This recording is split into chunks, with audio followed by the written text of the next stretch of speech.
dinine ait bazı şeyleri aslında adam kendisine dert edinmişse evlilik meselesi onun için biraz daha farklı bir şey olur. Çünkü evlilik dediğiniz şey kulluğun ifasıdır.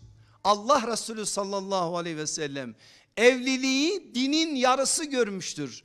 Evlenen adam dininin yarısını tamamladı. Diğer yarısı içinde Allah'tan korksun ve dinini sakınmaya çalışsın diyen bir peygamberimiz var. O halde evlilik dediğiniz şey kulluğun ifasıdır. Evlilik dediğiniz şey neslin devamıdır. Biz evleniniz, çoğalınız diyen bir peygambere ümmet olduk. Hayatın olmazsa olmaz parçalarından birisidir. Neslin devamı için de nikah şarttır. Onun için evlilik dediğiniz şey neslin devamı adına atılması gereken bir adımdır. Bir başka şey, evlilik hayat yükünün paylaşımıdır.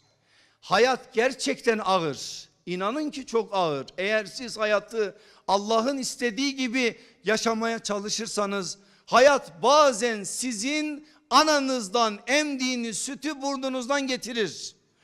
Bu manada bazı şeyleri ortaya koymanız için bir destek istersiniz.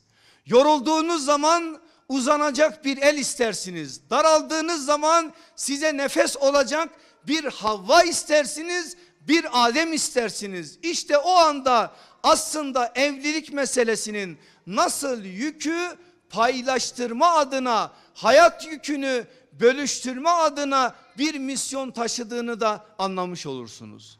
Böyle gördüğümüz için benim aziz ve azize kardeşlerim, Allah'ın emri peygamberin kavli diyerek biz bu işe adım atıyoruz. Allah'ın emri peygamberin kavli. Eğer Allah'ın emri ise o zaman evlilik dediğiniz şey işte o kulluğun ifası adına Allah'ın bizden istediği bir şey.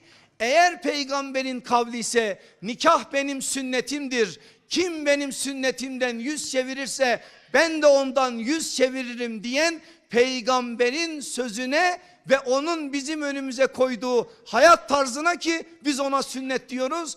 Ona ittiba ederek yaşama adına bir şeyler ortaya koyarız.